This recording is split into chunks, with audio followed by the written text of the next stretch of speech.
Hello வணக்கம், இது உங்கள் சிவி ஜோன். சொல்லர் எப்படி இருக்கீங்க? இப்போ பார்த்தீங்கன்னா தரமான சூப்பரான ப்ரொமோட் வந்திருக்கு. அதாவது நான் அப்போவே நினச்சேன், ஆக்சுவலி இந்த வாரம் என்னடா ஃப்ரீ ஸ்டாஸ்க்கு இதில் என்ன வரப்போகுது பிரச்சனை அப்படின்னு.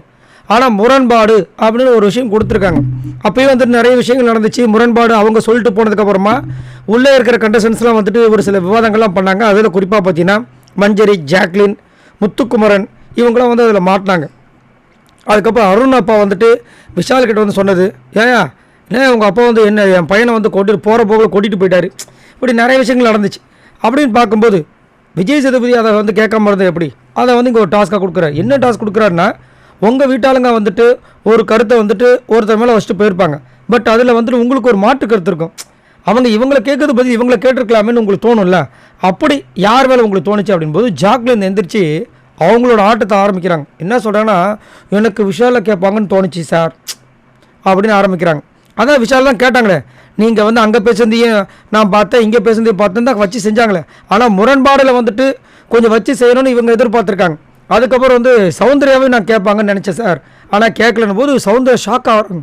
என்னடா இது, நம்மளை போய் சொல்கிறா இவ அப்படின்ட்டு. அது நடக்கும். அதுக்கப்புறம் ரயான் வந்து சார் நான் என்ன ஜாக்லின் சவுந்து எங்கள் 3 பேரையும் கேட்பாங்கன்னு நினச்சேன். பட் கடைசியில் வந்துட்டு அன்எக்ஸ்பெக்டடாக மஞ்சரியும் முத்துவில் கேட்பாங்கன்னு நினச்சி கூட பார்க்கல அப்படின்றாரு. அது வந்து அங்கேயே தெரிஞ்சுது.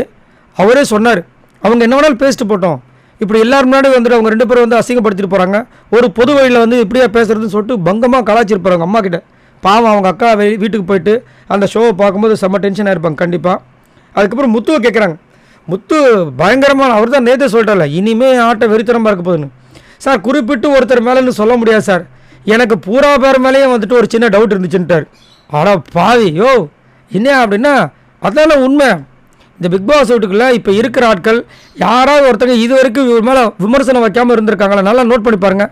எனக்கு தெரிஞ்சு மஞ்சரி, மற்றபடி எல்லாருமே வந்துட்டு இவர் மேலே எக்கச்சக்கமான விமர்சனங்களை வச்சுருக்காங்க. அழகாக எடுத்து வச்சார். விஜய் சேதுபதி சிரிக்கிறாரு. நீங்கள் அப்போ எல்லார் மேலேயும் வந்துட்டு எதிர்பார்த்தீங்க. ஆமாம் சார்ன்றார். ஆனால் பாவிகளா என்னையா நடக்குது அப்படின்ற மாதிரி இருந்துச்சு. வேறு மாதிரி இதுக்கப்புறம் கண்டிப்பாக வந்து முத்துக்குமரன் வேறு மாதிரி ஆட்டத்தை கொடுக்க போகிறாரு. இந்த டிக்கெட் டு ஃபினாலே அடுத்த வாரம் வரப்போ அதுலேயே வேறு மாதிரி வெறித்தனமாக வந்துட்டு சம்பவங்கள் காத்துட்டு இருக்கிற மாதிரி தான் தோணுது. ஏன்னா முத்து முன்னாடியும் மஞ்சரி முன்னாடி தான் ரயானோட அக்கா சொல்லியிருப்பாங்க, அவன் முன்னாடி வின் பண்ணி காட்டுற இந்த டிக்கெட் டு ஃபினாலே அப்படின்னு. ஸோ அதுக்கே ஒரு பயங்கரமான சம்பவம் பண்ண போகிறேன்னு நினைக்கிறேன். பார்க்கலாம். ஸோ நீங்கள் உங்களோட கருத்து சொல்லுங்கள். இங்கே முத்துக்குமரன் இந்த மாதிரி பேச நினச்சி பார்த்தீங்களா? நான் எதிர்பார்த்தது தான். ஏன்னா நேற்றே முடிவு பண்ணிட்டேன், இவர் ஏதோ ஒன்று பண்ண போகிறார். ஏன்னா ஃபஸ்ட்டு டே 1லேருந்து அவரோட கேமை வந்து சூப்பராக ஃபோக்கஸ்டாக எடுத்துகிட்டு போகிறாப்புல. சரி, நீங்கள் உங்களோட கருத்துக்களை சொல்லுங்கள். உங்களுக்கு இந்த ஃபேமிலி வந்ததில் இவங்களை சொன்னதுக்கு பதில் இவங்களை சொல்லியிருக்கணும் அப்படின்னா நீங்கள் யாரை சொல்லுவீங்க? மறக்காமல் கமெண்ட்ஸ் பண்ணுங்கள். பாய் நண்பர்களே.